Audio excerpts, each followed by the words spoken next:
Hannah, today we're going to be looking into the future by looking at where beef and lamb markets could be in 2030, which got me thinking. I'm kind of disappointed in films and their depiction of the future that it hasn't happened yet in this way. So let's talk about Back to the Future 2. No hover cars, nothing like that, is there? It's under-delivered. And then worse than that, Blade Runner, set in 2019. Where's the genetically engineered cyborgs that are basically acting as our slaves to do all our work? That should have happened 5 years ago. I've never actually seen Blade Runner, so... Oh, well, I've given the plot away there, basically. Yeah, spoiler alert. That's it, yeah. I'm hoping that our discussion on the future can be better than Hollywood's, which I think is pretty easy.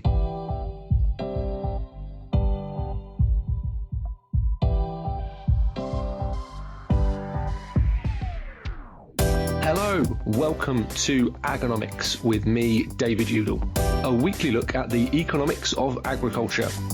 In this episode, we'll be looking at the upcoming AHDB analysis, which is forecasting the amount of beef and sheep meat being produced in Great Britain, which is going to be significantly lower by our estimates by 2030. Obviously, this sounds a bit alarming, so we want to try and address those worries and help understand exactly what this could mean for you. We have our expert lead analyst, Hannah Clarke, to help with this. Our aim is to demystify this research and look at how a bit of planning can help your business navigate the changes that the industry is facing.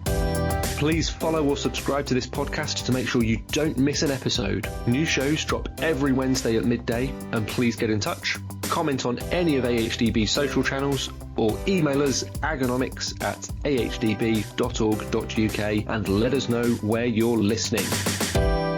So since the last episode, we talked about budget on the previous episode, and we've actually released some more analysis and I suppose a bit more of an explanation on our website of everything we were talking about in that episode. So if you're listening or if you've listened to the previous podcast on budget, go to our website because there's a more in-depth view of what we were talking about there. And actually recently I was in Scotland. I went to the AgriScot event, which was thoroughly enjoyable. Got to meet some stakeholders, got to have a good discussion with industry, supply chain from farmers, maltsters and insurance schemes about the future of environmental asks upon malting barley supply chains. So it was a very interesting day, and it was very successful. And the opposite of that, of being unsuccessful, was in the podcast last week where we failed miserably at putting in the Music Act, the Mystery Music Act for you to identify. So we're going to have another go with the same artist that we just failed miserably with last week. We're going to make a better effort. We're ready for it. So we're going to have a go. And we'll reveal all at the end of the show that we've been successful this time. Not that we've failed. We're going to be successful. Positive thinking. We're going to do it. So on this week's episode, we're going to be looking at the future of beef and sheep and looking at herd sizes, production through to 2030. Joining me this week is our lead analyst, Hannah Clarke, and we're going to be, I suppose, explaining what we've done and why, then going through some of the results in terms of what it means, what the impact on the market might be. And while we've got Hannah with us, we might as well talk about what the current market situation is as well. So we're going to drive on through that through the rest of the episode, and we'll see where it takes us. So Hannah, shall we just kick off straight into it? What is this work? Why have we done this work? What is the purpose of it? And I suppose importantly, what's the process we've gone through? Because obviously we're talking about forecasting something further forwards. This isn't just, me and you have gone to the pub and thrown around a few numbers and come out with an answer. There is a proper structure to this and methodology to this. So I suppose the first question is, why have we done it? How have we done it? Absolutely. So this piece of work I'm really excited about it, actually. It's quite a bold piece of work for us, I would say. What we're doing is we're trying to take a longer view of what domestic beef and sheep meat suppliers might do and how they might change out to 2030. We do sort of shorter term forecasts twice a year for the sectors, but this is really taking that step further and looking out over the next 5 years. The way we've produced this work is through detailed modelling of 4 scenarios, basically. So we're creating a landing zone, really, of what production might look like by 2030. The way we've produced these scenarios is through bringing together the different metrics of production. So the key one really, I suppose, being the size of the breeding dairy and suckler cow herds and the breeding ewe flocks. We've then looked at historical changes and applied those forward over the next 5 years to create a range of production outcomes. We've also factored in metrics around efficiency, so things like calving rate, lambing rate, and combined those with trajectories for the breeding herds. So let's talk about what it means in terms of the output, because we created, I suppose, what's a baseline scenario of what we think and then kind of a range around that. So I suppose let's talk through some of their headlines in terms of what those baseline scenarios are, in terms of where are we today and where are we going to end up in 2030 regarding them. Some would say that we can't get there from here because it's all going to change and there's a lot of things that would happen in the meantime. But we have to use the evidence that we have today and make assumptions around it and then build forwards. So what do those baseline scenarios say for 2030? The baseline scenario for beef production is that we're expecting to see around a 6% reduction in beef output in 2030 versus 2023, which is our latest full year of production figures. Behind this, we're expecting to see a rather notable reduction in the number of prime cattle available. So again, around the 6% mark. And really, driving this is that expectation of continued reduction in cow numbers and particularly in the suckler herd, which is what we've seen really over the past few years. On the sheep side, the outlook, and I would say that the modelling results across the range and across the scenarios for sheep is slightly more positive than beef. We've seen more fluctuation in the sheep sector over time. The nature of production is probably a bit more responsive and the nature of that length of supply chain compared to beef. But for the baseline scenario for sheep meat, we're still expecting a slight reduction. So production is expected to be down about 0.6% in 2030 versus 2023. A key driver of that being what we're forecasting for clean sheep slaughter. So a reduction of 1.8% in 2030 versus 2023. So that's putting GB clean sheep slaughter at 11.6 million head. So I suppose on a headline level, immediately, without any context, people are going to take that as negative, and obviously as an issue, because we are talking about reductions in herd size, reductions in slaughter rates, lower production. But as ever with more things, it's more complex than that, isn't it? It isn't just as simple as saying this is going to reduce, therefore it is bad. So what do we think the overall market impact of that is? And I suppose actually, what are the factors that are likely to change this forecast? Because this isn't something that we're just going to do as a one-off and then see where we go in 6 years' time and come back and go, were we right or wrong? This is something that will kind of be an evolving piece of work and will change as market conditions change over that period. So thinking of it in that context of, that bigger picture, I suppose, what does the industry, what does the sectors need to do, and what are the factors that could change those forecasts as we go forwards? As you rightly say, David, there's a lot of factors that could influence how reality actually plays out between now and 2030. And the way we've produced these forecasts is what we call like a mathematical approach. So we've not factored in any sort of dynamic market influence. And what I mean by that is, if the price, if the beef price were to change one way or the other, what does that mean on production?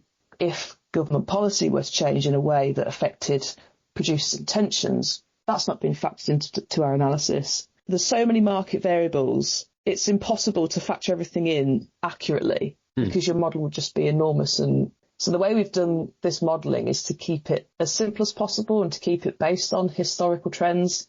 Therefore, naturally, there's a lot of factors that could change reality from our forecasts. Things like changes in consumer demand, both domestically and abroad, changes in government policy, things like disease outbreaks, extreme weather events. There's a lot of external factors that could change the outlook. So I suppose, Hannah, people listening to this will be like, well, this sounds like bad news. We're going to see lower production, lower herd size, etc. Being part of that global market brings an added level of volatility that means that aspects of modelling are pretty impossible, because how can you model the impact of the inflationary pressure that we saw over recent years. If you think of all of the global and kind of external market volatility that we've seen over the past 5 years, from an environmental sense, geopolitical sense, it's difficult to model in those unexpected, those black swan events, isn't it, really, is what we're looking for. You can't model them in. You can react to them, obviously, but you can't model them in. So there's a little bit of understanding that's required that, this will adapt and this will change. But there are also some positive actions that can come out of this, aren't there? That we've reviewed. This isn't just all about sitting back and letting the world wash over us and seeing where we end up in 6 years. There's definitely some actions that can be taken from a number of different angles within the supply chain to be able to potentially mitigate and even change these outlooks that we've produced. Absolutely. And I know that the potential for reduction in beef and lamb production is quite daunting, but even if we just look at historical trends, I would say it's probably a reality forecast. For the sheep sector, within the ranges of the forecast, there's scope for growth in production. So it's not all negative. That was a really key point of doing this work, was to look the future in the face, to produce something that helps businesses with those long-term decisions and that long-term strategic planning. A key part of that is seizing opportunity. We've identified a lot of areas that industry can work together on to make sure the supply chain is resilient and make sure that the beef and sheep sectors are in the best position to capitalise on future opportunity. Right, we're going to take the break now to get the latest in the markets, and then when we come back, we're going to be talking more about the outlook to 2030 and the view of the beef and sheep market at the moment. Hi, I'm Olivia Bonser, Senior Analyst at AHDB, with a look at grain and oilseed markets for the week commencing the 6th of January. Despite some support in wheat markets over the Christmas period, prices have been under pressure in the new year from a strengthening US dollar, technical selling and sluggish global demand. However, Russian wheat crop conditions remain in focus, with warmer than usual temperatures and excess moisture in key growing regions. Persistent hot and dry weather in Argentina is also raising concern over the country's maize crop, which is now in its critical development stage.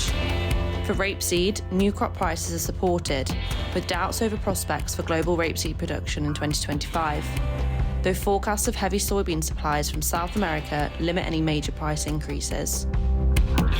Over the next few weeks, weather in major exporting countries such as South America and Russia will be key in driving prices. The USDA will also release updated global supply and demand estimates at the end of this week. To stay up to date with the latest data and analysis across arable, red meat and dairy markets, head to hdb.org.uk and click on Markets and Prices.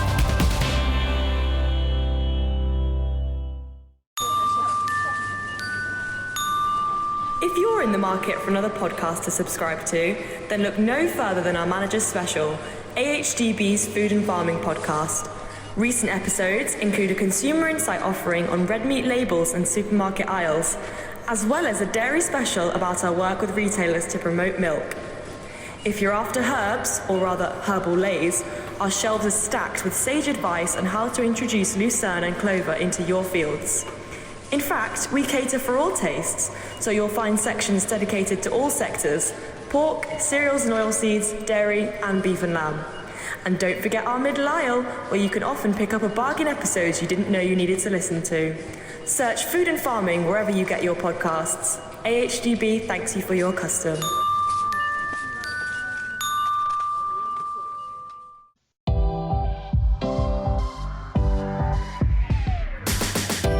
Welcome back to Agonomics. We are now going to be continuing to review the outlook for 2030 that we have. Hannah Clarke, our lead analyst, is still with us talking through that, and we're going to talk about what the current market situation is as well. So as you say, Hannah, there's a number of things, and we've kind of identified a few of them specifically. And I guess this also comes back to something we've mentioned a few times around sort of characteristics of farms and the characteristics of those farms that are higher performing. A lot of it is around kind of being prepared and that preparedness for change. So in order to mitigate and deal with these kind of big industry changes, our actions out of this are sort of being ready to respond to agricultural policy changes. And obviously that's something that, again, mentioning the analysis on the budget we've done, something that we've seen recently. One of the factors, I suppose, we've got to mitigate this is around being prepared in terms of external pressures, specifically weather and disease, as we note. And obviously, blue tongue is less prevalent as the weather gets colder, and obviously the vector of the midges reduces. But we do expect that is going to come back through next year as we come out of the winter into the spring, through summer next year, and the weather warms up. So how far do we take that in terms of an assumption of, you know, the impact of blue tongue and what that could have on the forecast that we've put together? Anything that is, you know, an external challenge like weather, I mean, we can't seem to predict the weather from one day to the next at the minute, so let alone over the next 5 years is a massive caveat, I guess, to the work. So for the purpose of this project, it's not factored in, but it's certainly something that could alter the numbers. I suppose that's the key thing with this work, is that this is not a definitive. As I said, we're not just then going to disappear and leave it. This is very much the starting point, and what we want to do with this work is have it as a basis of an open conversation, and that then we're sort of, as an industry, able to see what the potential impact of the market situation is of today, and carrying that forwards and looking what it likes in, you know, a number of years' time. So this isn't about just trying to create some kind of end of the world as we know it situation of a scenario and then just disappearing and leaving. This is about creating something that we can then constantly update as the market evolves and as these industry events happen, so that we can try to create a bit of a guide going further forwards. But the key thing from our perspective, I suppose, from a levy payer perspective, both from a supply chain levy payer, processing business levy payer, as well as a farmer levy payer, is to think about the change in this cycle. Because obviously from a beef perspective, from a cattle perspective, as you were saying, Hannah, the timeframes involved are very long. So realistically, if we're talking about 6 years, that's only sort of 3 to 4 cycles, as it were, of cattle that we're going through before we get there. So in agricultural terms, this isn't very long at all. From a social perspective, it may feel like a kind of a longer term forecast, but actually from an agricultural perspective, this is pretty short term, which is also the reason why we wanted to do it. So we could potentially start to enact some changes within the industry and with supply chain sooner rather than later, and that these changes don't come up and just bite us on the arse in 6 years' time and suddenly everyone's completely surprised by it. So this is completely not being about definitive, saying that is what the exact number of the herd size is going to be in 6 years, but opening that conversation. And let's face it, we're in 2024, mid-November when we're recording this. Psychologically, that's going to feel very different in a few weeks' time when you're in 2025, because that's kind of ticked you into that we can then round that up to the end of the decade kind of thing, and it suddenly turns it very very different in terms of the time frame of it. So I think it's very pertinent from that perspective, that actually there's some things here which are, you know, raising that scale of the challenge that we face, and that it is important to kind of safeguard domestic supplies. And obviously we as AHDB want to play an important role in that, but in order to do that we've got to put a bit of a structure on where it's going to be, and that's what this work is intending to do.